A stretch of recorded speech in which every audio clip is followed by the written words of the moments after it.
Hi, I'm back and I am using Rebel 3 again. I am using the watercolor brush and I am really enjoying it. I'm trying to learn as much and be more comfortable with this program as possible. Um, and I'm getting more and more comfortable with it. I enjoy it. I think that sometimes my images are successful, sometimes they're not. But this is about, I don't even know how many times I've been practicing with this watercolor brush, but I'm really enjoying it, and I'm enjoying the other brushes in this program as well. It's been improved a lot in terms of how easy it is to use, and uh, how much more comfortable the brushes are to use. I really wasn't comfortable with the pencil brush in the last version, but this is a lot better for whatever reason than it was before. So I'm just starting my painting and I'm keeping it simple. I really consider that whatever happens in the beginning is the most important part of the image, of the painting, because that's where I'm making big decisions. This is the structure that I'm building everything on top of. So the outcome of the final image, really, this is the most important part as far as decision making is in the outcome of the image. And a lot of the times I'm making corrections. I'm guessing as far as where things belong, and how I map out everything. Excuse me. But the thing is that, you know what, I'm open to making the corrections. I'm using also the eraser a lot, because I am making decisions which are not set in stone. But by the time I'm done, I'm trying to make as many right decisions as possible, and I'm moving into the wash now. So I see I'm really enjoying the drips and stuff like that happen in this program, and kind of like this the dark edges that develop around these pools of color. You see it right under the nose, and right under the lower lip, and maybe a little bit on the above lip, and on her left eye. You see it just on the brow. You see these pools where the outline is a little dark. It looks like watercolor to me when it does that. And now I try to control the drips as much as possible, but I try to let them happen as well. And what I do also is, what I don't like, or what drips I don't want to keep, I can use the eraser and erase those drips, and keep on going. So, but I try to see what will happen. It's pretty much like watercolor. Watercolor, they talk about, is a medium that you try not to control. You try to work with it. And this program definitely has that quality where you can control things to a certain extent, but you don't want to control too much, because you want to kind of have a working relationship with the medium, or with the program, in terms of letting it do what it does as far as the drips and all of that, and controlling it just a little bit, but allowing just enough for it to do what it does, is to give you the unique characteristics of the brush. So, and it's kind of like a working relationship with the medium. You try not to control it, and you try to give it some time to, like I said, do what it does.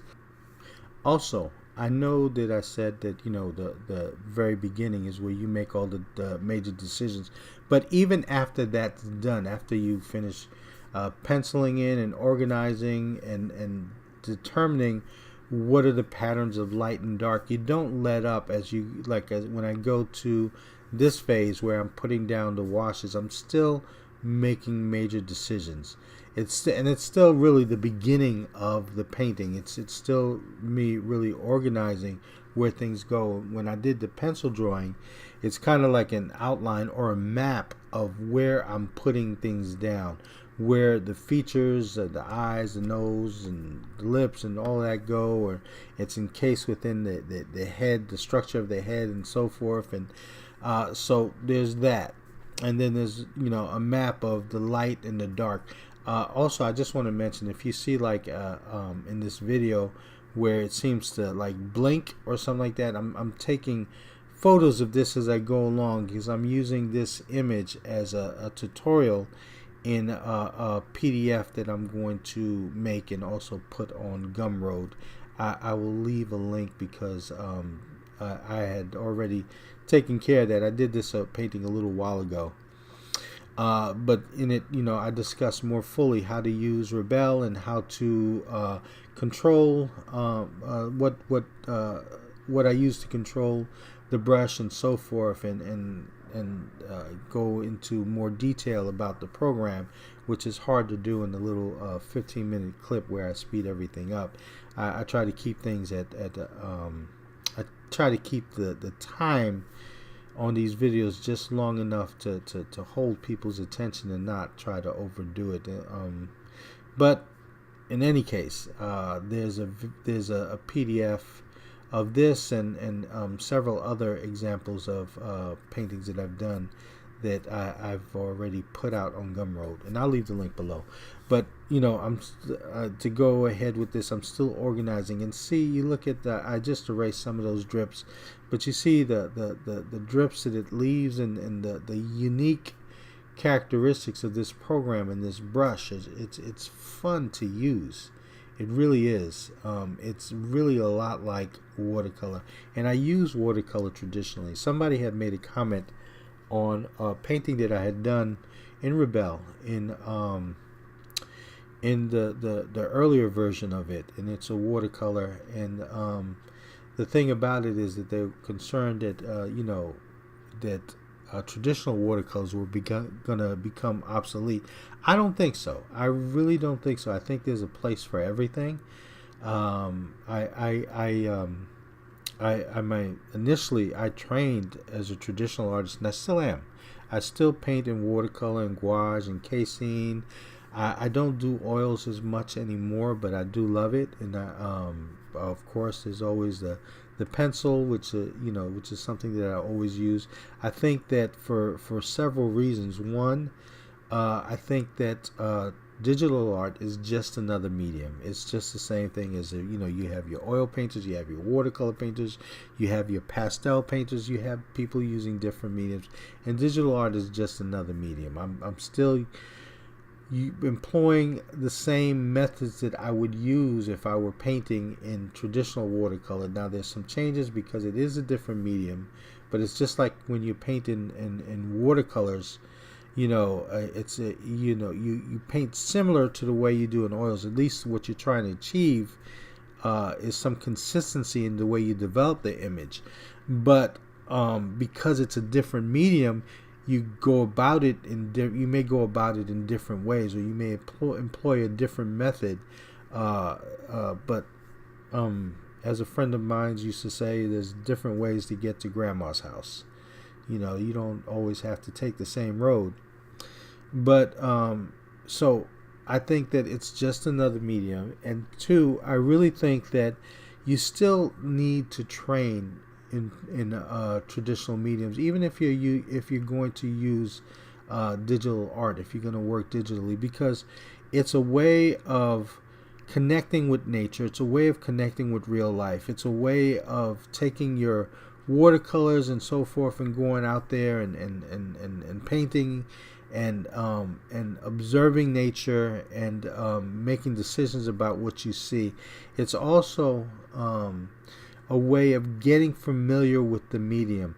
Now, I wouldn't have an idea of what I really want this to look like, or unless I have used watercolor. I wouldn't have an idea about what a watercolor should look like, or what one of my watercolors should look like. Let me put it that way, because everybody uses even the different mediums differently. So I would have to get comfortable with watercolor. I would have to have an understanding of what a watercolor looks like. I would have known. I mean, I wouldn't have been looking for certain characteristics in this that were consistent with watercolor if I wasn't familiar with watercolor. So I think like I said, going out in nature and exploring things with traditional medium. And there's also, there's a comfort. I don't know if that's a real word, comfortability, or it's just, we get comfortable with the undo button a lot of times, and I don't really use the undo button a lot. I'm probably because I'm so close to traditional painting, but I do use it from time to time. Sometimes when you're using traditional art, you don't even have an eraser, and you definitely cannot erase watercolor and traditional watercolor. You make decisions, and you have to make those decisions right the first time. And there's very little wiggle room like there is in digital art. So it helps you to develop your ability much better and be more confident in what you put down when you start out with traditional art, because there's very little opportunity to make the same kind of changes that's possible in digital art, and that is an advantage. At the same time, it is an advantage as far as developing the image, but at the same time, it's a disadvantage to you personally in your development as an artist, where you don't develop the same kind of confidence and in your ability to put things down. You're always relying on that undo button, you're always relying on that undo button. So you have more opportunities to change things here. And like I said, it's not a bad thing as far as developing your image, but I would recommend going ahead and doing things in traditional media, because that also develops your ability a lot further. And I mean, when I'm working in digital media, most of the time I'm working from photographs. When I'm working in traditional media, most of the time I'm working from life.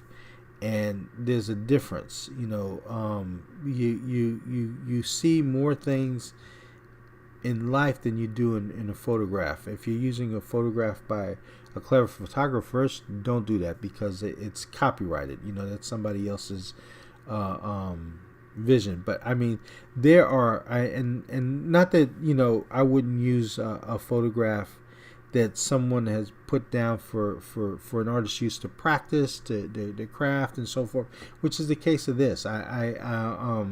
This is a free image that I got that's royalty free. Sometimes I buy images like that to practice with. Sometimes I take the pictures on my own, and I use them that way.